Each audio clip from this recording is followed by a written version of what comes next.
Aabot na sa 70 ang patay habang 130 naman ang patuloy na nawawala matapos bahain ang southern Brazil dahil sa walang tigil na pag-ulan.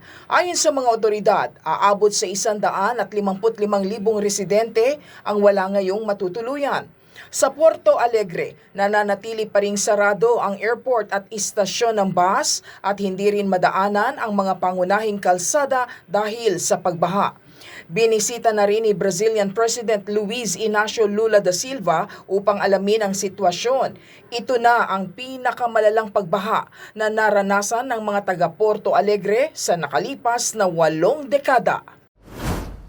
Nagpapatuloy ang isinasagawang search and rescue operation sa lungsod ng George sa South Africa matapos gumuho ang 5 palapag na gusali na ikinamatay ng 5 individual. Ayon sa mga otoridad, higit 20 tao na ang naialis mula sa guho habang hindi bababa sa 50 construction workers ang nananatili pa ring nawawala. Pinagdedebatehan ngayon sa Taiwan kung dapat bang tanggalin na ang mga estatwa ni dating Taiwanese President Chiang Kai-shek. Naniniwala ang ilang akademiko na taliwas sa public opinion ang nasabing hakbang. Sinisisi naman ng kritiko ni Chiang sa pagkamatay ng libo-libong pinatay ng mga kalaban sa politika.